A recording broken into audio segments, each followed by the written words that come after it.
یہ واقعہ منگل اور بدھ کی درمیانی شب بلوچستان کے ضلع بارکان میں 10 سے 11 بجے کے درمیان پیش آیا۔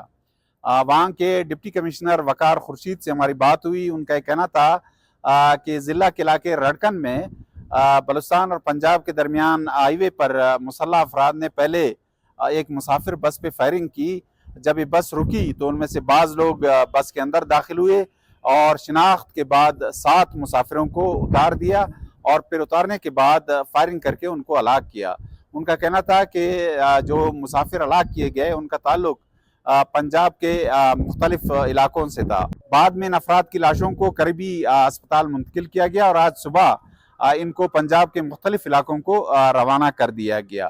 اس بس میں ذیشان مصطفیٰ نامی ایک مسافر بھی سوار تھے۔